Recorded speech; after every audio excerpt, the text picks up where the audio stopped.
Hola. So for the 2 afternoon sessions today of meditation, we'll be focusing on, or we'll be following the guidance of 2 of the great masters of India and Tibet in terms of Vipassana on the nature of the mind. Vipassana on the nature of the mind. And one coming from the Dzogchen tradition, the other one coming from the Mahamudra tradition. And in both of these traditions, it's stated by Padmasambhava and then by Panchen Rinpoche. There are these 2 approaches. First, you really learn the view, and in Tibet, learning the view, the Madhyamaka view, would take like 4 years full-time doing nothing else. Memorizing text, debating, studying, reflecting, debating, 4 years. Time for an undergraduate education, they'd study one topic only, Madhyamaka, middle way view. And they didn't run out of material. And likewise for the Nyingma tradition, Kaikyut tradition, the Khenpos would study similarly. They study Madhyamaka, the Madhyamakavatara by Chantakirti, they might study the great treatises of Nagarjuna. And then on the basis of that, really having listened well and thought well and really gained a decisive understanding through careful analysis, investigation, then conceptually, totally getting it, really knowing it. Like I know how many fingers are on my right hand. I know it. It's not ultimate reality, but I know it. And they really do, by hearing and then deep investigation, reflection, then really know the nature of emptiness. And then by penetrating it, accessing it, by means of reasoning, which is exactly what Nagarjuna teaches, then they're ready for meditation. And if you want to go beyond the wisdom from hearing and the wisdom from thinking or reflection, if you would like to achieve, now what I'm about to say is classic Buddhism, not an opinion. If you want to venture into the deepest pool, the wisdom or the understanding derived from meditation, then you don't get into that pool without having achieved shamatha. That's what they all say. It's not an opinion. You can make great progress in terms of your learning, erudition. You can get a PhD and get a full professorship of Buddhist studies and really know how to teach Madhyamaka extremely well, have no realization, but really have understood very well, listened very well, and be able to teach what you heard. Maybe get no benefit from it, but you really could teach accurately, authentically, without actually knowing it. But if you're a real practitioner, then you would gain that perhaps very great erudition, reading Tsongkhapa, Sakya Pandita, and so forth, and then really reflect upon it, and then really gain some insight into it. And then you could teach really from some deep insight of your own, but unless you've achieved shamatha, you don't even get into the pool of wisdom arising from meditation. That's the classic teaching. It's not an opinion. And so that's one approach, says Padmasambhava in Natural Liberation, says Panchen Rinpoche in his root text on Mahamudra, that there are 2 approaches, and that's one of them. And once you've established the view, and you really get it, you nail it. Tak chirpa means you get it. Did he get it? I got it. Then you go off and achieve shamatha, and then applying shamatha to what you've ascertained by hearing and reflection, then you go and really gain experiential insight. You move from inferential to direct realization, and you become an Arya Bodhisattva. Pick up the bodhicitta on the side. And so that's one approach, the view and then the meditation. But then both, and that's classic. And by and large, in the monasteries of all 4 schools, in Tibet and outside of Tibet, the monks and the nuns, there's some lay people, but mostly monks and nuns, who are really professional, really going for it, they will do that. They'll spend years and years studying Madhyamaka and debating it, investigating it. And then many of them never really get around to shamatha. I mean, almost none of them do. But some of them do. And then they go off into retreat, and then they deeply meditate, and so they do exactly the other approach. But Panchen Rinpoche and Padmasambhava say there's another approach, and that is you, first of all, as soon as you can, get your motivation, do your purificatory practices, get your act together, motivation, go achieve shamatha. And specifically achieve shamatha on the nature of the mind. You can achieve shamatha on a Buddha image, all kinds of things. But if you want to do first meditation and then the view, if that's what you want to do, as the alternative to the other one, then practice and achieve shamatha, just like Padmasambhava just said, practice it until you achieve it. And having achieved it, then go directly to Vipassana on the nature of the mind. And then you can make very quick work of that.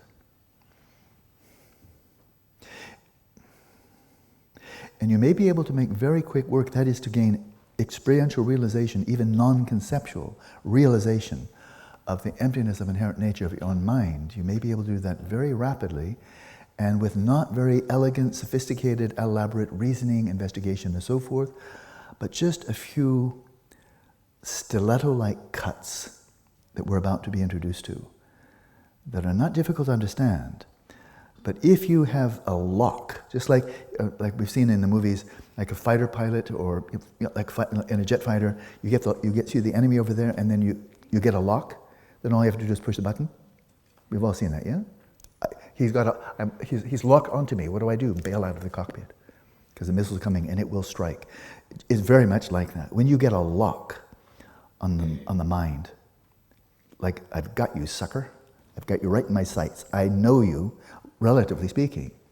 And then you send the missile. You send the missile of Vipassana. And without it being elaborate, it can just go strike the bullseye and blow it to smithereens. That is, realize the emptiness of nature. Realize the emptiness of the jet you just blew out of the sky. And so it can be very short. And so these are the two strategies. And I think if you're really interested in dream yoga, you probably don't want to spend 4 years studying Madhyamaka. Then just go ahead and achieve shamatha, and then into dream yoga. Because that's exactly what Padmasambhava teaches.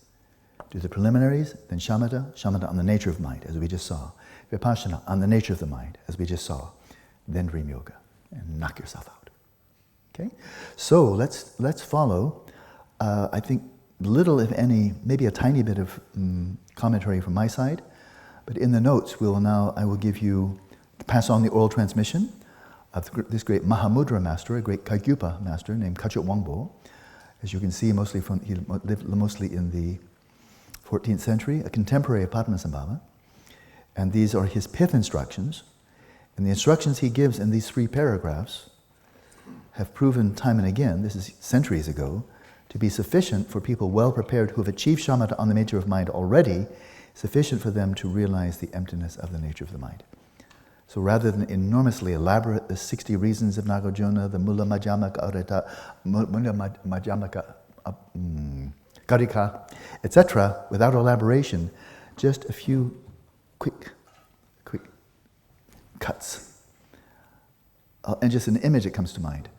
But I've seen, again, I watch movies sometimes, and in some of martial arts, Chinese, Japanese martial arts, of course there's a way of American boxing, 10 rounds. And you just go in there and you just beat the other guy until he's unconscious. It's not very subtle. Just keep on hitting him in the head and hitting him in the head until you just so rattle his brains that he just falls over and he's unconscious. That's one way. And then I've just seen in movies, then sometimes just that, well, like that. Hit him right in a spot where they just keel over. Seen that? You've seen that, haven't you? This is martial arts. The other approach, the elaborate approach, that's like just beating and beating and beating on your reification until it just breaks and keels over and says, I give. Okay? So, get in your posture. Get ready to realize Vipassana, realize emptiness of your mind. You really could do it if you've achieved shamatha, and if you have, I congratulate you.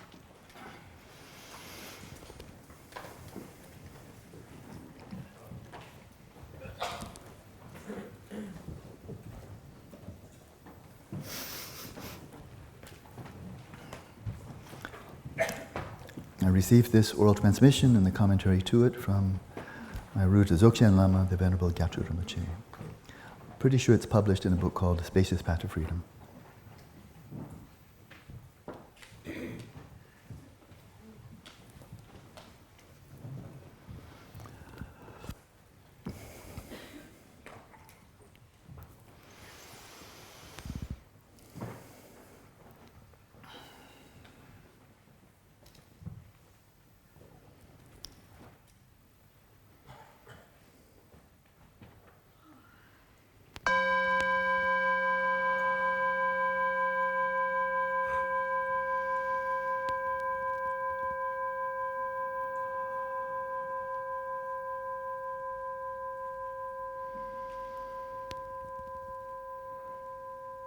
We want to begin the main practice, Vipassana, focused on fathoming the actual nature of the mind. We want to begin by first establishing a quality of balance of dynamic equipoise of the body, speech, and mind. So to the best of our ability, we're bringing to this practice a very serviceable mind, balanced, relaxed, still, and clear.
Then we venture into the main practice, moving from shamatha to vipassana, introducing an element of inquiry. Kachawambo begins by addressing his students, "O fortunate ones, place your present mind vividly in single-pointedness.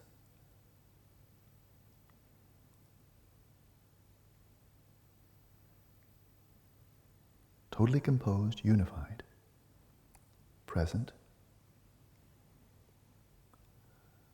Focus your mind. Observe the nature of that which is placed. What is it that you have focused? What is this entity, single-pointed mind? What is it that you have focused? How does it exist?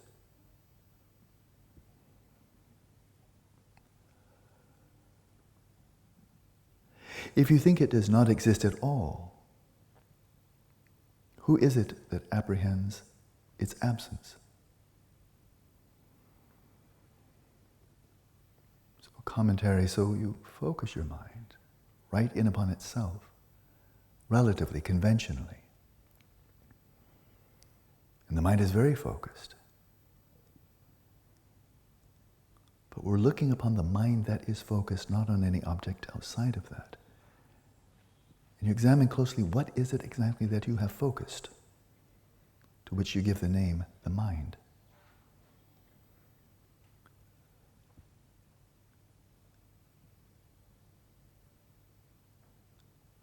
Your mind is focused. What is it that is focused?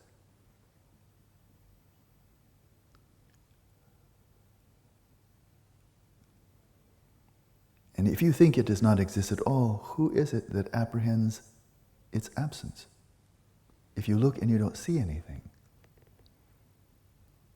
then examine, what is it that doesn't see anything? That's your mind. What is that?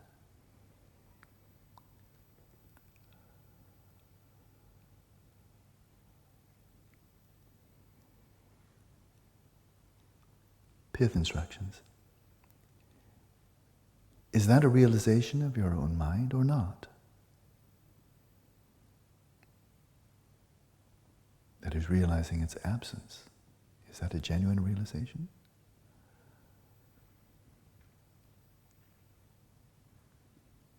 And if you think, when I look for it, it does not appear, also observe that thinker and observe that observer. What is it that thinks it doesn't appear? And what is it that observes that it doesn't appear? Go right into that subjective mind that observes and thinks. What is it?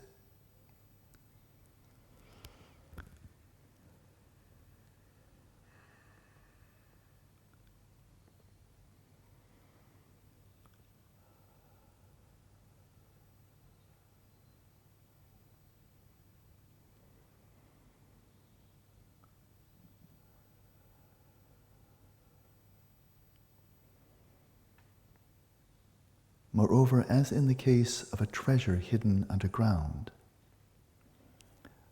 something is not non-existent simply because it's not seen. So, commentary, when you look for the mind,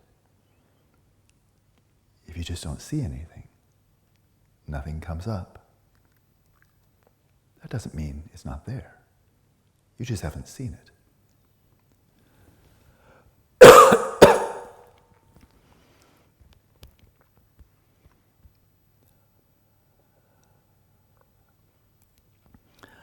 So carefully examine, what is the color of the mind? Simple question. The mind that observes, the mind that thinks, not the appearances to it. It certainly must exist. It observes and thinks, it does things, it observes things, it has to exist. So examine it closely and see, does it have a color? Can you see something?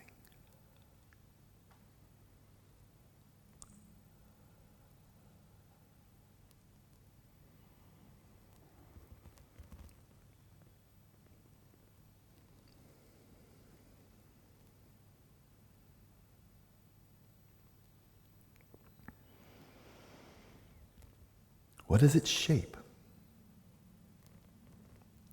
The mind that thinks, the mind that observes. Can you see it? Does some form come to mind? Any appearance at all?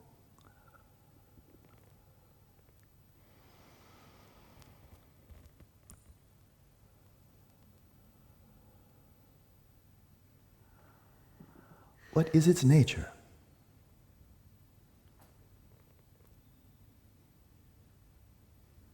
We know its nature by way of its characteristics. What can you say about it? This mind that thinks, the mind that observes. If it exists, it must have some qualities, some nature, something you can observe. So what is its nature? It's there, right there.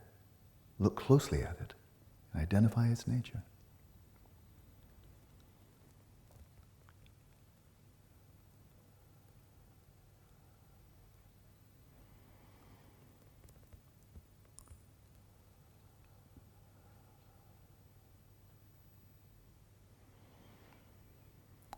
Is it existent or non-existent?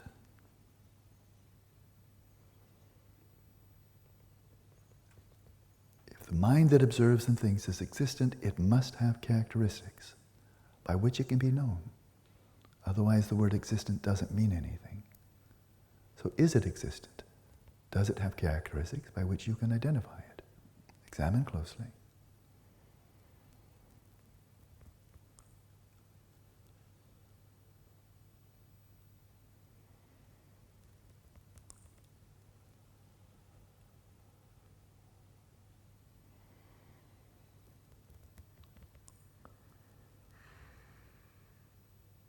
Or if you see that it has no characteristics, utterly unobservable, then can you conclude that it's non-existent?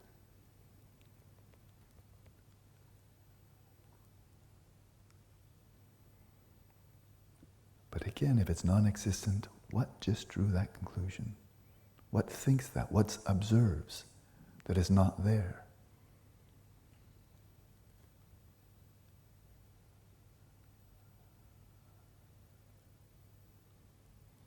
Kachitwambo. Is it something that is both? Or something that is neither? Is the mind both existent and non-existent? Is that possible?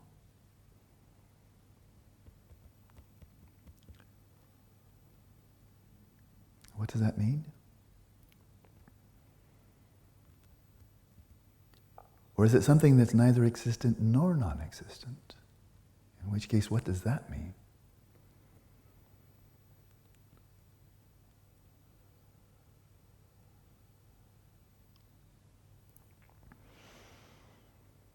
Is it male, female, or neuter? Does your mind have a gender?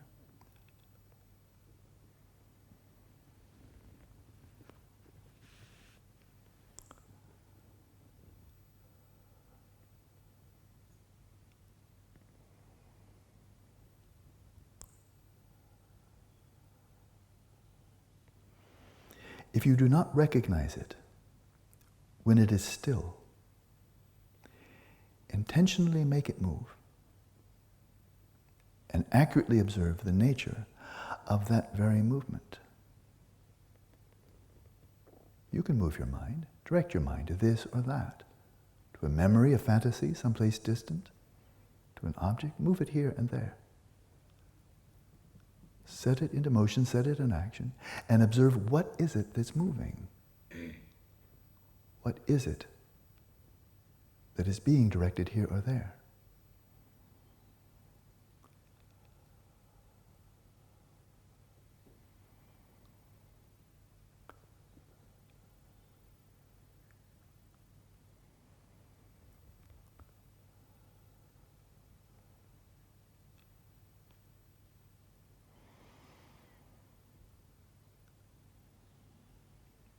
If you do not see the mode of existence of just that mind, once again observe the basis of the mind. That is, where does it come from? If you can't see it as it is, then examine where does it come from.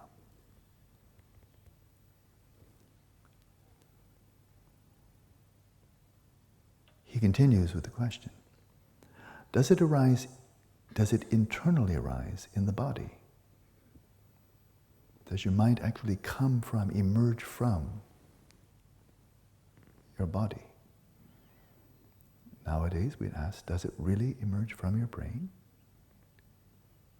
Can you see any evidence of that? Or from your heart, or from your body as a whole? Does your mind emerge from the body?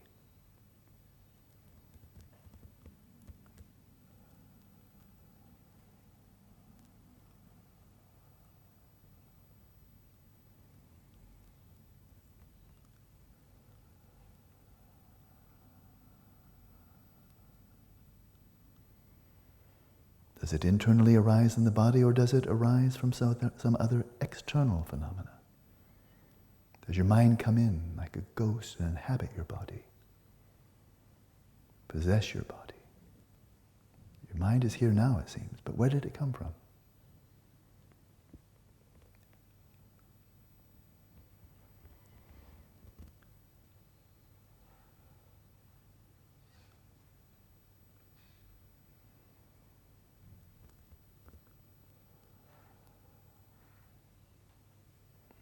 Within the body, from where does it arise? From the upper, lower, or middle region? Its exterior or interior? Specifically, does it arise solely from the channels, let's say the nerves, or the synapses? In modern terminology, does it come from synapses, dendrites? Or from the vital energies or essential fluids?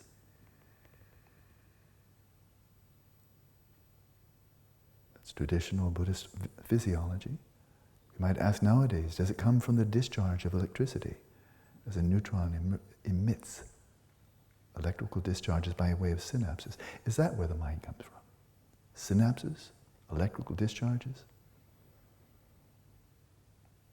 Where does it come from?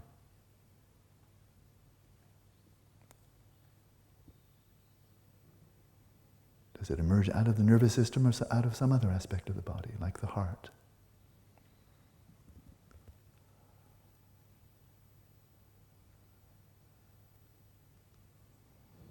Look well.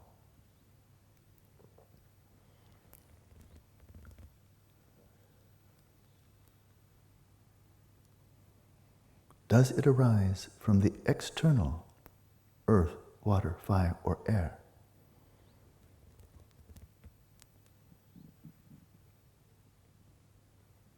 Does it come from chemicals, energy,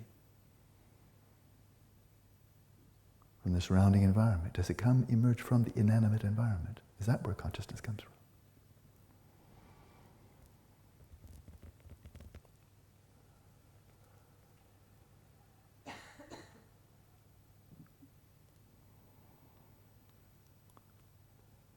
Observe carefully whether the mind arises from the physical environment that comes into being from those great elements,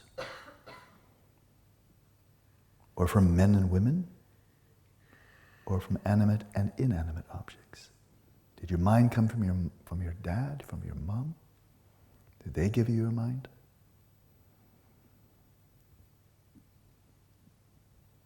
Did it emerge from inorganic, chemical compounds? Or something animate? Some biological organism? Where did the mind come from?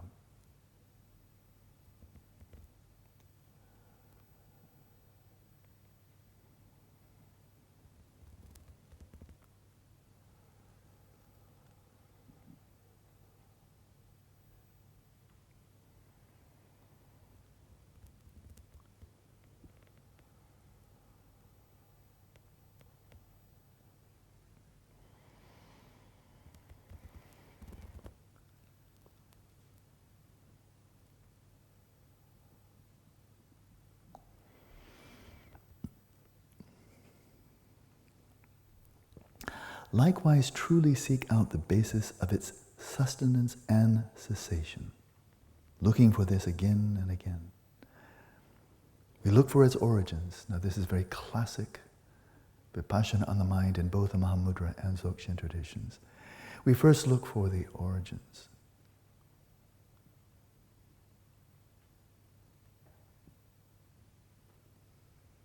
And if we can't identify the origin anywhere, then we look back to the mind in the present moment. This mind that thinks, this mind that observes. Where is it located? And what keeps it going?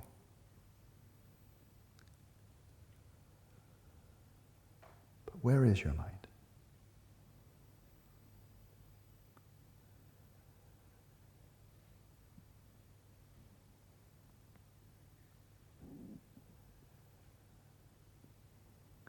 In that phenomenological account given earlier, from the substrate to the full-blown mind, with subtle and coarse mentation, we might conclude, oh, the mind, it comes from the substrate. That's where it comes from. Very easily said. But where's the substrate? If you don't know where that is, you don't know where the mind comes from.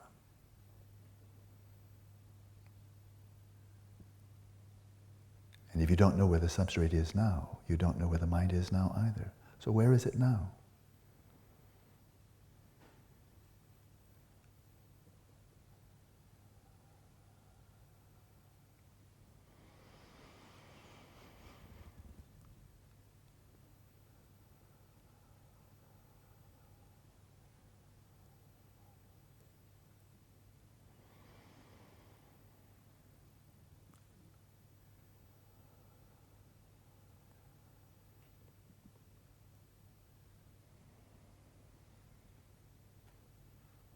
What is this so-called repeated arising of the mind? The mind emerges, it comes forth, manifests every time you wake up, every time you begin dreaming, every time you're reborn, every time you come out of shamatha. It manifests, comes into being, it's active, it observes and thinks. But where is it coming from? Again and again.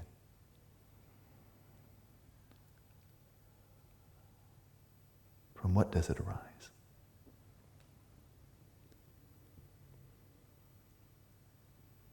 And what arises? When it's commonly said in this materialistic era that the mind emerges from the brain, what exactly is it that emerges?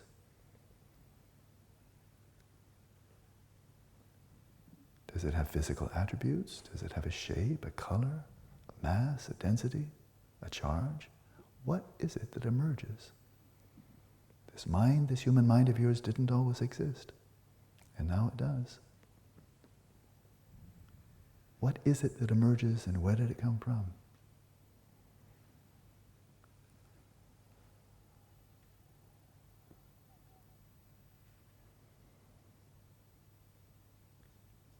Into what does it arise? Once it's emerged, where is it then? Where is it now?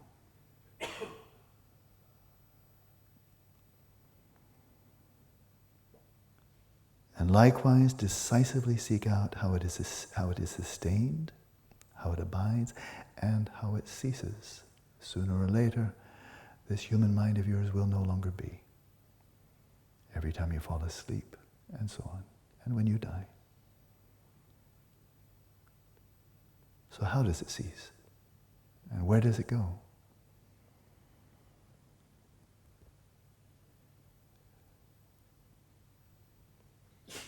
And to the extent that you can ascertain the emptiness of origin, of location, and destination, then dwell in that realization of the emptiness of the mind. That it doesn't really emerge from anywhere, is not located anywhere, and doesn't really go anywhere. And rest in that awareness.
These same methods have been used quite continuously for at least 1,000 years, more than twice the history of all of science.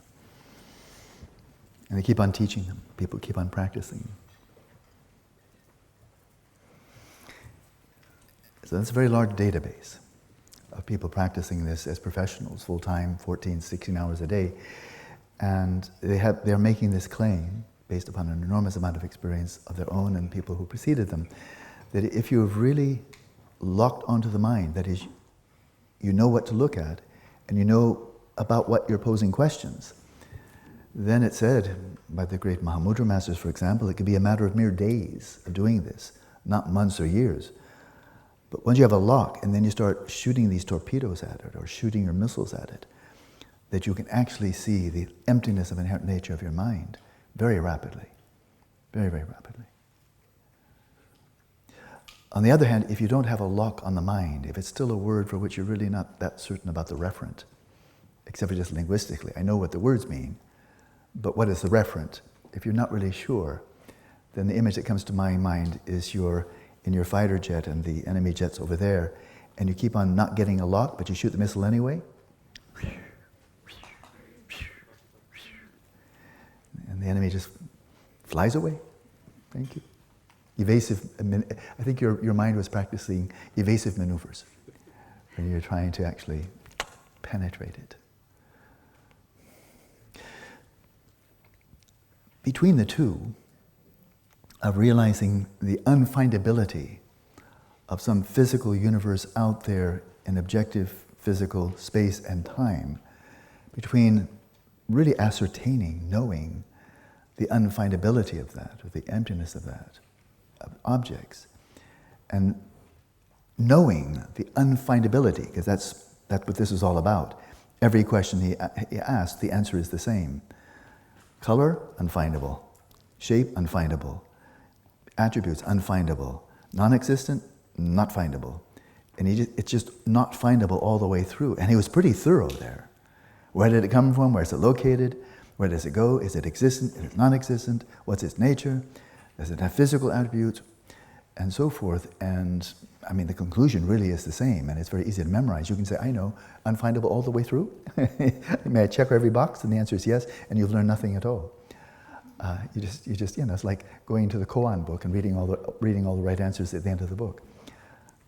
Very cute, no benefit.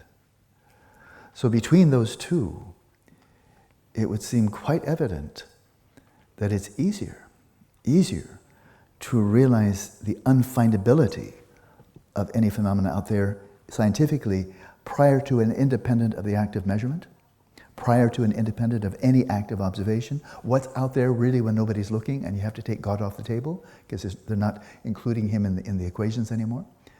To realize that is actually easier than to realize the unfindability, the emptiness of origin, location, destination of your own mind. The Chittamatrans have realized the former, but they're still holding on to the final fortress, the inner sanctum. And you've taken all my fields, you've taken all my land, you knocked down the outer walls of my castle, but here's where I take my final stand, The Alamo, the inner sanctum. One thing that really exists is mind. I think Descartes was saying something very similar. I cognize, therefore I am. And I mean really. I really am because I cognize. Which means I know.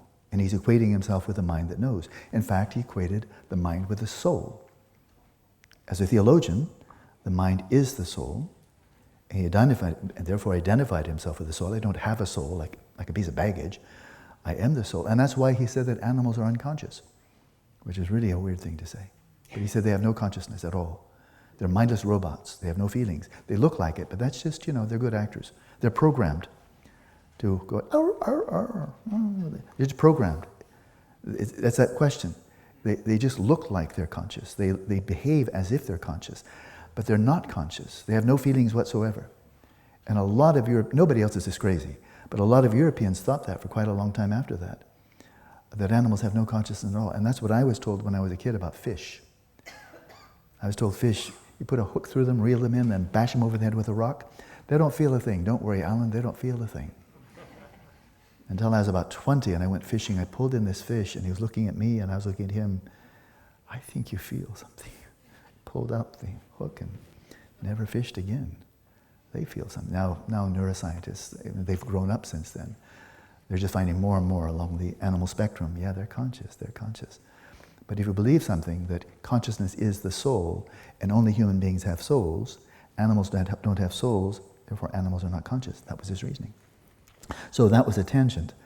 But it is more difficult to fathom that there is no such thing in here that is the mind that thinks and observes, that exists from its own side, inherently by its own nature. It's not only you can't find it, but if you are so thorough, and he was pretty thorough there in 3 paragraphs, if you are so thorough and you know exactly what to look for, you have found the mind, conventionally you know what you're talking about, and then you're penetrating to see, now that you know how the mind appears, you're seeking to penetrate how did it actually exist. Then you may go beyond simply not finding it, which anybody cannot find it. You can do that in 1 minute, to actually discovering that it's nowhere to be found.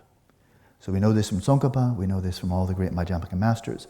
It's not that you can't find the inherent nature phenomena, but you penetrate so deeply that you find that an essential nature of its own is not to be found. You discover its absence and not merely fail to discover its presence.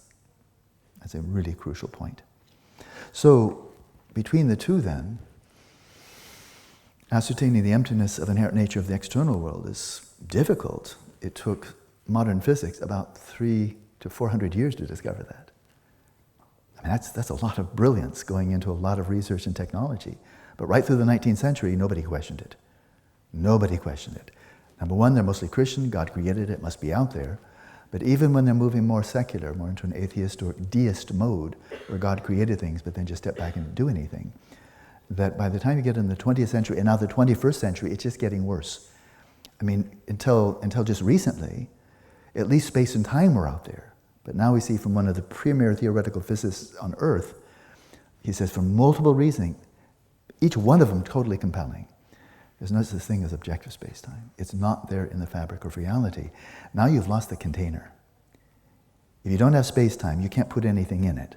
If there's no objective space-time, then you can't put any atoms or galaxies or anything else into it because it's not there. And they've discovered all of this without knowing really anything about nature of mind. It's not part of your training as a physicist. So someone commented about all my many, many quotes from scientists here, especially physicists, that we don't need to know that, we don't need to know that, we already know that, we know that science is limited, get back to Buddhism. My point here was not triumphalism, one-upmanship. It wasn't that. It wasn't that at all. I cherry-picked the most brilliant physicists I could find over the last several hundred years and cherry-picked the most brilliant statements they made, not to show how limited they are, but to show how incredibly brilliant they are, without knowing anything about the mind, nature of mind. They keep on coming back to the observer the observer is crucial, the observer is crucial, consciousness is crucial, active measurement, no active measurement, nothing measured, only possibilities. No observer, no time. That's John Wheeler, that's Stephen Hawking. The notion that even the past doesn't exist. Stephen Hawking, I read his paper, that before you make an active measurement, what you're about to measure isn't already there, it's only a field of possibilities. You make the measurement, this type of measurement, that type of measurement, you find that light is a particle, light is a wave, but independent, it's neither one. But that's not only true in the present. When I read this, it just shocked me, even after all my years of studying and meditating on Madhyamaka, that he said, it's not only what you're trying to measure in the present that's still in a probability mode, potentiality, that becomes actuality when you make the measurement. This is just classic quantum mechanics, nothing special here. But he said it's the past too. The past is not carved in concrete or granite. The past isn't already done. It's not objectively existent. And he's the man that wrote, A Brief History of Time. But this was much after he wrote that bestseller that hardly anybody read, but they'd love to have it on their bookshelves. At least that's what he said, I think. Even the past exists only as a potentiality prior to measurement, and the only way we know anything about the past is by making measurements in the present. But what questions are you posing? What system of measurement are you using? What conceptual framework are you using to make sense of your observations? And each of those three, you have all kinds of choices. God doesn't tell you, nature doesn't tell you, what questions to ask, what measurement system to use, what conceptual framework. No, that's entirely our choice. That's our baby. And so he's saying everything we know about the past, and that is what you had for breakfast this morning, and what happened 13.8 billion years ago at the Big Bang and the subsequent inflationary period, everything I know. Formation of planet Earth, 5 billion, etc., everything we know about the past is based on observations we're making in the present. But the observations we make in the present are our choice. We choose what questions to pose, and relative to the questions and relative to the system of measurement, different realities arise. And they were not already there. They arise relative to the system of measurement. And they can be very different. A particle is very different from a wave. And so he said, there's not one history of the universe. There are multiple histories depending on which questions you're posing, which system of measurement you're using. And so he said, you literally have the choice, you can choose which past to live in. There is no objectively real history of the universe. All the physics students, astronomy students will be told the good orthodox view about, this is what really happened, folks, believe me. And they'll all learn it, and they'll all sing the same song. Until Stephen Hawking comes along and says, there are many songs, and none of them are true. Not in terms of representing what actually happened. And that's what physics is all about. Until quantum mechanics, quantum cosmology came in, it was all about what did God see? Or what happened before we were here? And it's all just stories, very powerful stories, authentic stories, accurate stories, but only relative to the system of measurement. But not an accurate story of what really happened out there. And now we've learned there's no space and time out there anyway, so there's no real history. So that kind of insight, I never learned that from any Tibetan. It's there. Time does not inherently exist. Space does not inherently exist. That's Nagarjuna. But I never put those together. That when I was studying astrophysics cosmology at Amherst, nobody ever said, this is just one of many stories relative to a certain mode of questioning. They were saying, this is what happened. And I read multiple books in cosmology. They all said, this is what happened. And they were pretty much in agreement. So they came to all that conclusion of the unfindability of external universe without any help from Buddhism. None. They did it with their own mental power. That's formidable. And the fact that they don't know consciousness, well, nobody was helping them. They had Galileo and everybody after him to help them understand the external world and find it's not there. But nobody helped them because the mind scientists are studying brain and behavior, and that doesn't help at all. So there we are. So between the two, one is easier than the other. But now what is stated emphatically in the Mahamudra and Dzogchen traditions is without going through years of training, without studying the many, many syllogisms and lines of reasoning and epistemology and so forth, if you do achieve shamatha on the mind and you get a lock, just that, you get a lock, that's a nice way of saying it. You see it, you know it. And then you apply just these few, I mean, that was it. He gave the whole teaching, it's all there, there's nothing more. Just origin, location, destination. That could be enough, right there, that can be enough to fathom the emptiness of inherent nature of the mind. And then it's stated, and what about everything else? Your body, the environment, space, time, matter, energy, and all of that. They say this is, they're just gonna fall over. If you fathom truly the emptiness of inherent nature of the mind, then with very little effort, it's kind of like just pushing dominoes.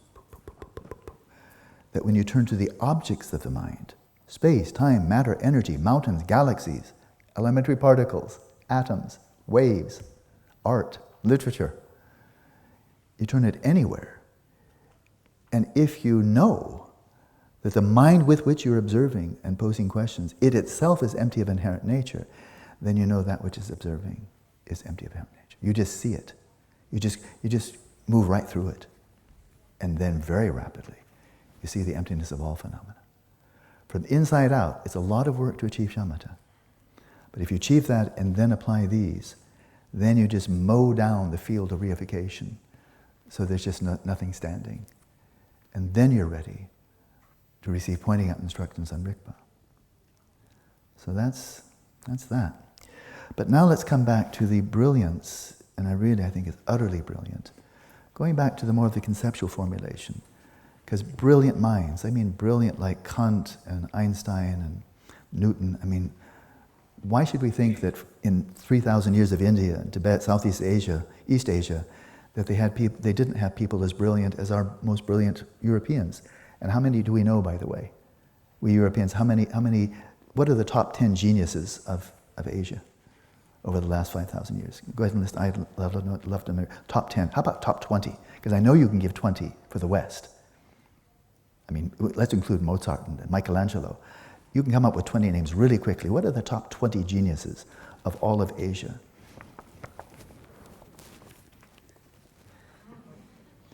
They have to be there genetically. I mean, it's perfectly obvious. They don't have any less than we do. And how many in the West, how many women were there again? They're cooking supper for Daddy and the kids. That's what they're doing. And so, this next point, enormously important.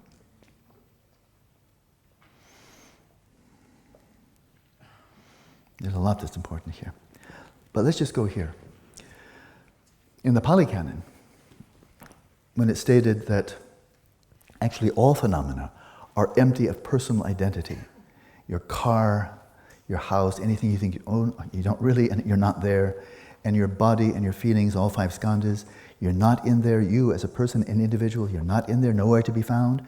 You're nowhere to be found outside of your skandhas. So that's really clear. It's compelling and it's really uniform. Anatta, not self. No self. That's not self, and there's no self to be found.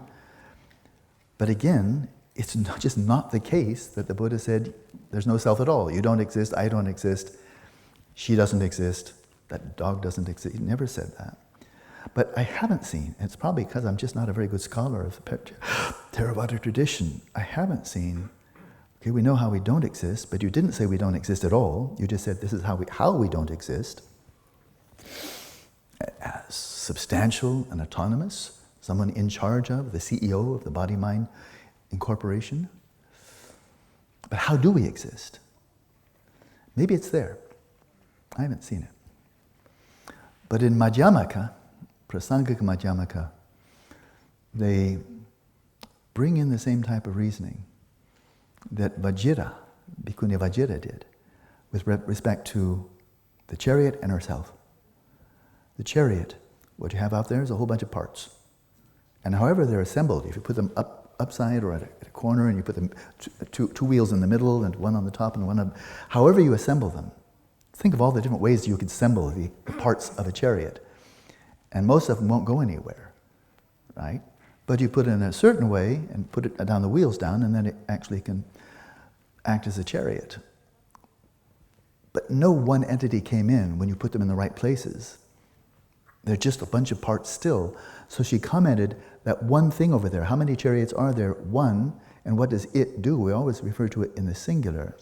It's just a name because it's not found among its components either individually or collectively, and it certainly doesn't exist outside of or independent of the components. She applied that to herself in the same way, and then she stopped, but says, but for suffering, okay, that's different, that's real. Well, what happens in Prasangika Madhyamaka, and I don't know that I have time to go into all of this, they studied this for 4 years and we're doing it in one afternoon. If you know how to use the knife, and Shantideva does this in the 9th chapter of his Bodhisattvatara, and many other fantastic treatises on Vipassana do as well. They bring in that more elaborate way, like a surgeon that has a whole bunch of cutting tools. They bring in many ways of investigating the mind and consciousness and all mental factors and suffering and the causes of suffering. And they point out, when you're looking for how each of these exists by its own inherent nature, none of them are to be found. None of them. In other words, the skandhas are just as empty of inherent nature as you are, and as Vajira saw that a chariot is, so is suffering, and it's not easy to see, but the reasonings are quite powerful. But then we go to where I'd like to go right now, and that is, all right, let's imagine that's true, that nothing at all, objectively or subjectively, exists by its own inherent nature. It's not to be found. It doesn't have its own attributes. There's no kernel, there's no entity that has the attributes holding them by its own nature and therefore holding its own boundary at what is and is not that thing. There's nothing there that demarcates, carves up reality into little self-existent chunks. There's nothing out there that does that. So insofar as reality is chunkified, from this particle to that particle, this galaxy, this mind stream to that mind stream, this person suffering to that person suffering, insofar as there are borders, like drawing lines in the sky. That there are no borders. There are no borders in nature of reality itself. But there are borders. But there are borders drawn by the conceptual mind, not by the perceptual mind. The perceptual mind does not divide and conquer. It just takes what's given. I look, red or maroon. There's no dividing there. And it's even between the red and the other colors around Dambala's robe. The perceptual mind doesn't divide, but that's the color of his robe, or that's the color of your skirt, and that's the color of your prayer wheel. It doesn't do that. It's finished. Just like that.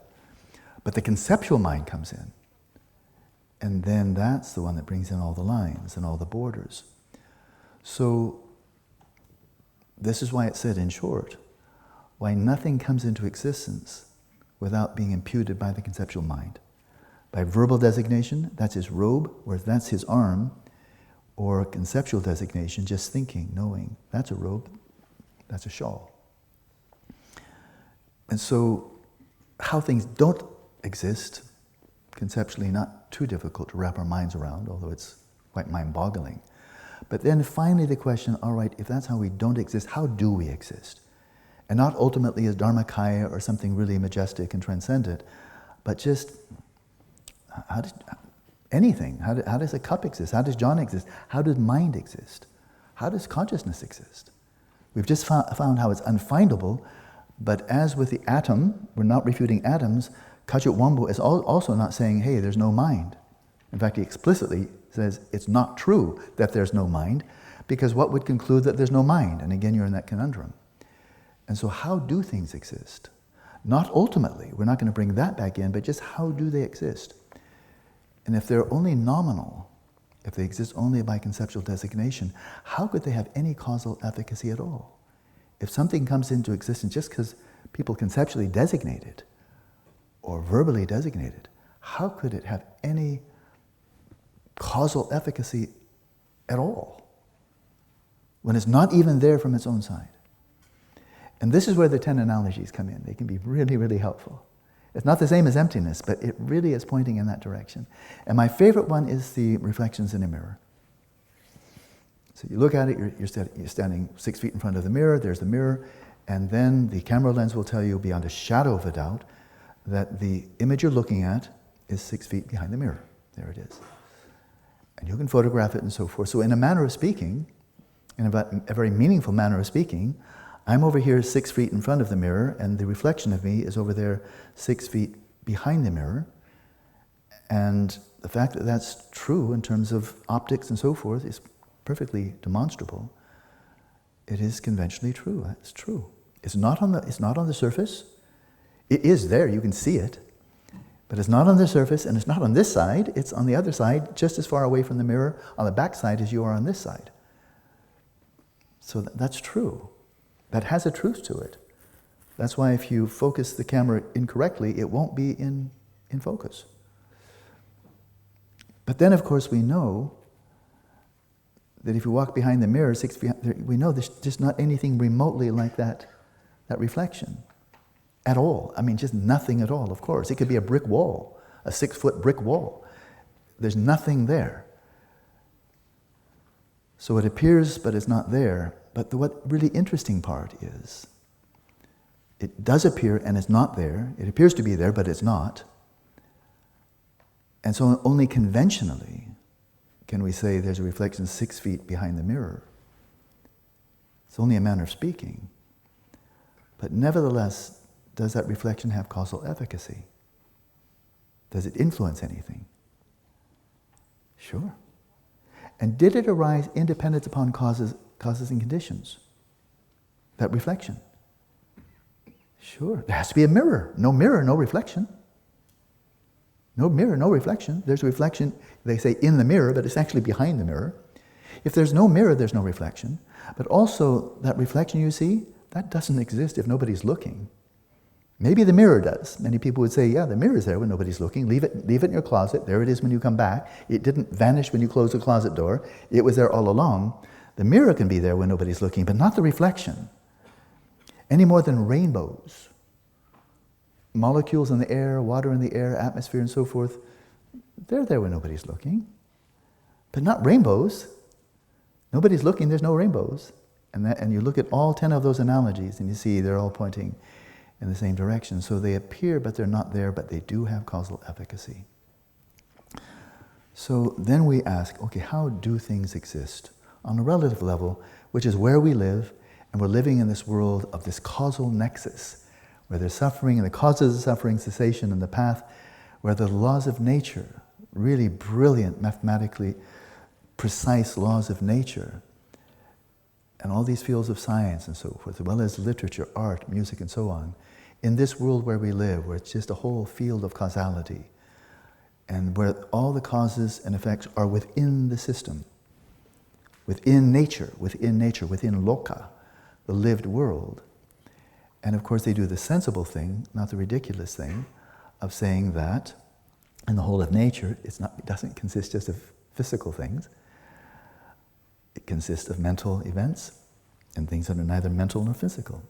Semantic information, qualia, are neither physical nor mental. They're not mind states, they're something you see with the mind. And so, in this world, which is the only one we know about and the only one we care about, that we really care about, you have to learn how to care about a world that exists independent of experience. And now that physicists have pretty well concluded that's a non-starter, then you may as well come back to this world. And the world of experience, this is kind of crucial. Ask any phenomenologist, and there's some really good ones. Michel Bitbol is an outstanding one. But going back to Husserl, back to Heidegger, ask any phenomenologist who's really bringing all his or her intelligence to the Lebenswelt, the world of experience. Ask them, does the Lebenswelt, the world of experience, does it exist without consciousness, without observers? The answer is no. It makes no sense. The Lebenswelt, a world of experience, but nobody's experiencing? Well, the atoms don't experience themselves, do not experience themselves, and nor does nutmeg or footballs. If there's nobody experiencing, then you just don't have any Lebenswelt. It was thought for a long time that with no experience, well, at least you have got what God created before we came along, or animals came along. But now that one's pretty much history. It hasn't made its way to the media yet. The materialists are really in charge of the media, and the money, and academia. So they're making sure this doesn't get through, because they're going to stop making money, and they'll look stupid. People don't like that. So how do things exist? Well, the answer there, of course, is this two sides of the same coin. When you look for them, you can't find them. They're not ontologically findable. You can't find them under analysis, as we just saw with the mind. But then we stop doing the ontological probe, and you ask, well, phenomenologically, it said mata, mache, without investigating, without analyzing, is something there. So we'll go back to John. If I investigate and analyze, is John really there? Is he real? That's the word that I keep on using. Is he real? Then I'll look at the body and it's quite clear that's not a person. And then I'm clairvoyant, I see there's his mind, that's not a person. And then I'm looking within the body and mind, is he there? Nowhere. Apart from his body and mind, is he anywhere to be found? Nope. Total unfindability of John. I looked in the right direction, but he's not there in his body or his mind or the connection or the combination, and he's nowhere to be found elsewhere. So then, bye-bye, John, I thought you were here, but then I looked carefully and you're not here at all. He's really disappointed. Yeah? So that was easy. But then, if I lighten up a bit, hey, lighten up, dude. You're getting too heavy. Is John here? Sure, right over there. He drove me here. I'm sure there was somebody behind the steering wheel. And it wasn't me. And it wasn't Casper the Ghost or God or Buddha nature. That guy there, he drove me here. And he's here? Sure, of course he's here. You here, John? Yeah. He said, yeah. That's good enough for me. And so without investigating, without probing, without looking for, will the real John please stand up? He's there, and moreover, even though he's not really there, you look for him, he won't be there the second time either. Even though he's not really there, nowhere to be found, nevertheless, John does all kinds of things. Driving a car, he got me here safe. So he's causally efficacious, even though John is no more really there than the reflection in the mirror is 6 feet behind the mirror. Appears to, not there. Not there. So then, let's look carefully, and then we'll take a break, at how do things exist? Because this is where the brilliance of Nagarjuna, and among the many brilliant individuals, Sakya Pandita and Shantakirti and Shantadeva, I don't know anyone who explicates with greater clarity and compelling reasoning than Tsongkhapa. And I'm just showing the limitations of my erudition. I'm not erudite. But I have read him, and he's really quite breathtaking. Many can show is not to be found, not to be found. That's really not that difficult. To realize it is difficult, but to show the reasoning, anybody can do that. But then, if they don't exist, then how do they exist? And moreover, here's an important point. You saw with Chittamatra, they said there is no external physical world at all. Apart from appearances, there's no physical world out there. It doesn't exist. It doesn't exist. What they've just done is dropped an atomic bomb on all of Western science. Because all of Western science, apart from this little niche group of quantum cosmologists and so forth, everybody else thinks we're describing the world, the natural scientists all believe, almost without exception, we believe in, and we've been discovering, exploring what's really out there. Do you think they spent 7 billion euros on the Large Hadron Super Collider to discover a Higgs boson that doesn't even exist independent of the measurement system? Would the European taxpayers pay for that? Folks, we're really curious. Would you please give us $7 billion to find out whether this particle exists? Of course, it doesn't exist from its own side or independent of measurement, but believe me, we are really curious. You think anybody would pay for it? But they'll pay for it if you call it the God particle. You want to discover God, and you're a materialist, an atheist, but you still want to discover the particle that gives all other particles mass? Give us 7 billion and we'll show you. And they did. And what benefit did we get out of that? Can you buy a few and use them for something? Who's getting any benefit out of saying, yes, yay, Higgs boson? I mean, apart from saying, yep, we found it, what do you do now that you've found it? That was $7 billion. You know what that means? That was a lot of retreat centers. That's what I think. That's one heck of a lot. We're trying to create one for $2.8 million. And that was 7 billion. Oh, that's a lot of retreat centers. That's really all I care about. I don't need money. I have a meal a day, I'm fine. But a retreat center costs a bit of money. So, over there at CERN with their 3,000 researchers, and it's brilliant science and brilliant technology, there's no question. And they did discover something. Relative to their conceptual framework and their system of measurement, Higgs bosons exist. Whether they'll ever be able to do anything with that, I have no idea. And they've not discovered anything else, you know. That was $7 billion per particle. And they don't know what to do now, except for spend a lot more money and maybe find another particle. And the Americans wouldn't pay for it. That's why you got to do it. I think they wanted to build one in Texas. And the Americans said, I don't think so. The Europeans said, we think so. Congratulations, you get the Higgs boson. You call it the European Higgs boson. But within the 3,000, there are people who really are still metaphysical realists, and they think they really nailed it. That little sucker, that little Higgs boson that was wandering around, like by butterfly catchers, they snagged it in their net. That super collider, they caught it. We got it, look, that's a Higgs boson. Many of them think that, we really snagged the little bugger. We found the machine with the big net and caught it. And in the same group, there's a whole faction that said, we just made it up. They don't talk much, I don't think. So how does the big Higgs boson exist? Because I think they did brilliant research. And it's super mathematics and super technology, and they're incredibly intelligent. All of that's just true. So do I believe in the existence of Higgs boson? I have to remember Geshe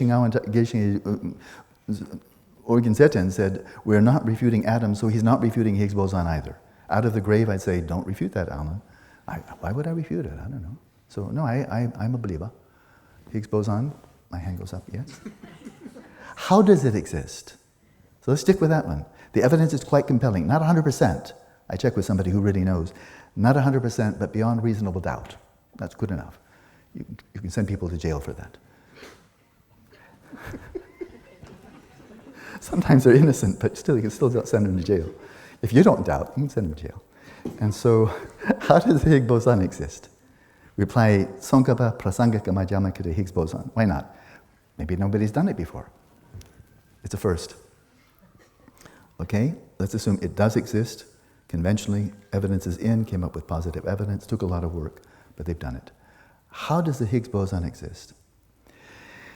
Number one, it arises independent upon prior causing conditions. Atoms don't come out of nothing. Whether it's Higgs boson or electron or a football, they arise, it arose, they measured it.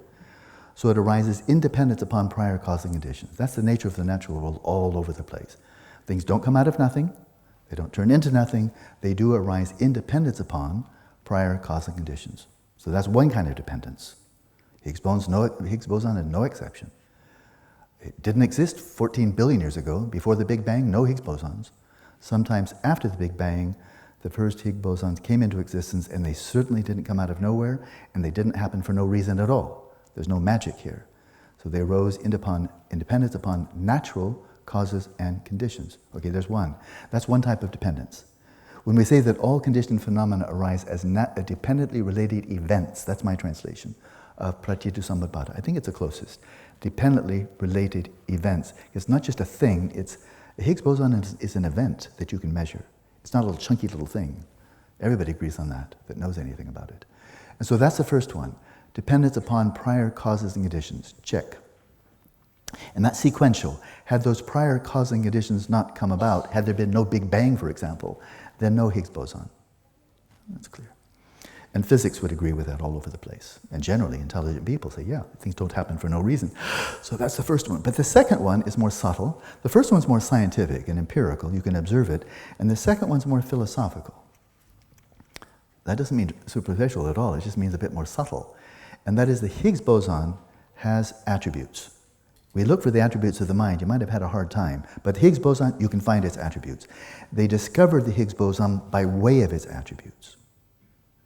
Mr. Higgs, Professor Higgs, he calculated this theoretically, predicted its existence, you probably know that there should, according to our atomic theory, our basic theory of elementary particles, there should be this one kind of boson that is actually responsible for giving mass to all other particles, so it has a big role in nature.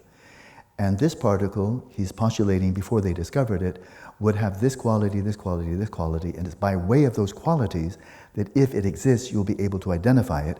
So build a big enough, powerful enough collider, and then you'll be able to measure the qualities by which you can identify and discover the Higgs boson. Very straightforward. Higgs boson doesn't exist independent of its qualities. It's not knowable independent of its qualities. It has its qualities, and you can know or discover the Higgs boson by way of its qualities. And they built the machine. It didn't work for 2 years. They had to fix it. Then they ran it. And then they found the appropriate technology for determining if the Higgs boson does exist, we should be in a position to measure it. They measured it. They came up with positive results. The Higgs boson, then now that we know it exists, does have qualities, multiple qualities. I'm not enough of a physicist to know what they are, but I studied particle physics years ago, and things like mass, it has some amount of mass. It either has or has not electric charge, positive, negative, neutral. It has velocity, which means momentum. It has mass and velocity, then it has momentum. Has location, and then for electrons, you can talk about spin and lepton number. I remember that. Higgs boson, I don't know. But all that really matters here is that the Higgs boson does have a set of discrete properties or qualities, none of which are interchangeable. That is, they are completely different. Spin and charge and velocity are entirely different qualities. And so the Higgs boson has various qualities.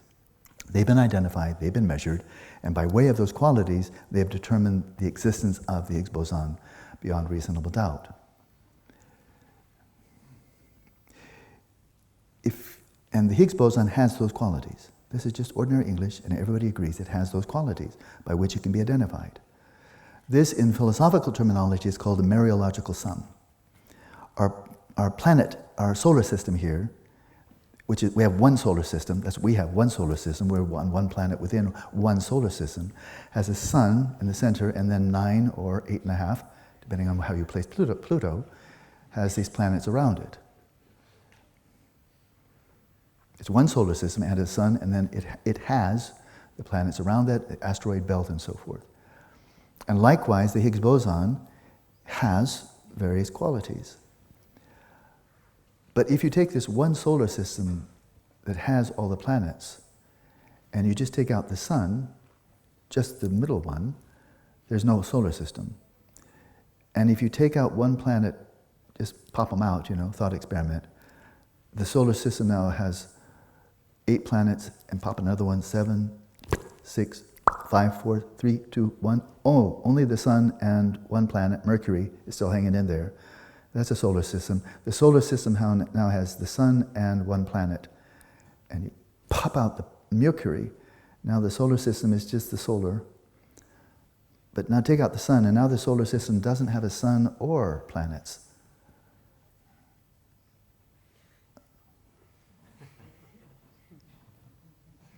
Where is it? Where's the solar? It used to have all these things, and now it's just naked. It's just a solar system with nothing. And you see, it was never there in the first place. There's no one entity that is a solar system that actually has anything at all. The Higgs boson has some certain qualities, but in a thought experiment, if you just started plucking off its qualities, now it has no mass, now it has no charge, now it has no. There will be no Higgs boson. It's kind of naked and very embarrassed. You took away all my qualities. There's no Higgs boson. Take away that which is not a Higgs boson. Its charge is not a Higgs boson. Its mass, none of those are Higgs boson. So just take off all its clothes. And then you just get the Higgs boson naked. Except that there's no Higgs boson. But if it isn't when you take them off, then there's no Higgs boson when you put them on either. A new entity called Higgs boson doesn't come when you give it mass and charge and so forth. So the Higgs boson exists simultaneously independent upon its parts and attributes. Take away its parts and attributes, there's no Higgs boson left. But it's a simultaneous dependence. But moreover, the qualities of a Higgs boson don't exist if there's no Higgs boson. It's just charge, it's just mass, it's just spin. But they're not qualities of the Higgs boson unless there's a Higgs boson. So if you took out the Higgs boson, there'll be no attributes of Higgs boson. Take away the attributes of Higgs boson, there's no Higgs boson. And so the Higgs boson does exist independent upon its attributes. Its attributes would not be its attributes were it not for the Higgs boson. So that's a kind of dependence. And that's already getting very suspicious. Is it really there at all? And then if all you had was the attributes, you got something there, we say, hey, we found some charge, we've found some mass, we found velocity, we found some momentum. What have you found? I don't know, we just found a lot of charge and mass and momentum. What have you found? Charge? You haven't found anything yet. A charge of what? A mass of what? Velocity of what? And if you don't designate Higgs boson, this is the third type. The second type is simultaneous. That's a dependence. Take away the attribute, it's not there anymore, even though they're not the Higgs boson. The Higgs boson has them, but it doesn't if. And then the third type is, and this is the missing link, if you don't conceptually designate on the basis of things that are not a Higgs boson, namely these qualities, none of which, individually or collectively, is a Higgs boson. If you don't conceptually designate Higgs boson on that basis of designation, even with all the prior causal conditions, even with all the attributes there, If you don't designate Higgs boson as that which has that mass, charge, spin, and so forth, there's no Higgs boson. So that's the third and subtlest type of dependence. Without conceptual designation, you don't have anything at all. Because you can take each of those attributes, and those attributes have their own qualities. And they have their own qualities. It's turtles all the way up and all the way down. That is, there's nothing there that is already there waiting to be designated. Without conceptual designation, you got nothing at all. Even if everything else is there, prior causing additions and spin and momentum and so forth, you don't have anything that has them. And so by the power of conceptual designation, which can often be followed by verbal designation, that's a Higgs boson, this brings from the realm of possibility the actuality of a Higgs boson. No conceptual designation, got nothing. And that's a hard one to swallow. But it is interesting, and it's amazing they came up to this without knowing anything about Nagarjuna, perfection of wisdom, any of this. But when people like John Wheeler, this is very brief, but this is not trivial. This is amazing they could have done this. But John Wheeler and his colleague, Bryce DeWitt, graduate student, they took the Schrödinger wave equation, and then instead of regarding that as an equation that explains something in a quantum system that you have to protect in your quantum physics laboratory, they did what brilliant people often do. They just turned things on its head, and they said, let's consider that quantum systems are not little something that you create in a laboratory. Let's just assume for the time being the entire universe is a quantum system. Let's just go for that. And then they did the math. They took the Schrödinger wave equation and applied it to the whole universe. Now the whole universe is a quantum system. And what they found is, now that this view of the entire universe as a quantum system, that t as in time fell out of the equation. So objectively, there is no time. When viewing the universe as a quantum system, objectively there's no time at all. It's called frozen time. Paul C.W. Davies, if you want to see some really first-rate work on this, he's an outstanding theoretical physicist. He's in Arizona. And John Wheeler's passed away. He was at Princeton. And there's Stephen Hawking is gone. But there are others. André Linde at Stanford. Anton Seiniger, experimentalist in Vienna. They're keeping this ball rolling, hardly getting any press at all, because it's just too mind-boggling. But what these most brilliant contemporary physicists are saying is that there is no objective time, and the universe is frozen. Except it's not. Why is it not frozen? It takes an observer. It takes an observer outside the physical universe, the objective. It takes an observer who's not in the equations. The equations describe the physical universe, which is frozen without an observer. And the observer needs to draw a distinction between subject and object, and the observer has to say metaphorically, now. As soon as you can say now, then relative to now, you have the past and the future. If you don't have now, you don't have past or future. And it needs an observer to come in and break the symmetry and set the universe in motion. No observer, frozen universe. This is astonishingly close to Nagarjuna, without knowing anything about Buddhism or not. This is why I introduce those not to show limitation. Oh, look how stupid they are. No, incredibly brilliant. Who could have come up with that? Well, 400 years of physics, that's how that happened. So the notion then that every sentient being is in the center of our own universe, and then all of these interrelated with each other, and none of them really there, and the center of each mandala, where you are and I am, the center of each mandala, if you look for the mind that is in the center, it's called Kunjit Gyalpo, the mind that is the creator of all, of samsara and nirvana. If you look for the mind that's at the center of the mandala, for each multiverse, and you look for it, you don't find it. It's empty in the nucleus, but it's also empty in the periphery. It's all empty, and yet the whole play of dependent origination flows on. And there is suffering, in a manner of speaking, there is suffering, the source of suffering, liberation, and the path. But not really. Not ultimately. Only relative to dualistic mind that gets locked into reification. It's a brief introduction to Madhyamaka. And this is related to dream yoga because Nagarjuna won't go into dream yoga. Not until he's done shamatha on the mind and vipassana on the mind.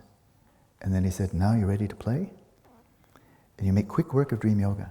You make quick work of it. Like vipassana, quick work if you got shamatha. And I was told by one of my earliest and most influential teachers, Geshe Gawan Taikye, he told me way back in about 72 or so, he said, if you achieve shamatha, vipassana is easy.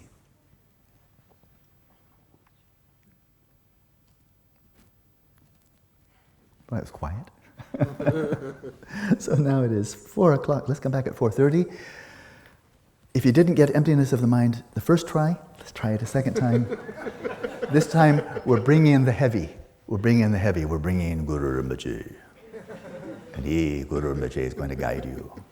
If Kachiyot Wampo didn't do it, Guru Rinpoche, coming 1/2 hour. We're inviting him, special guest. See you then.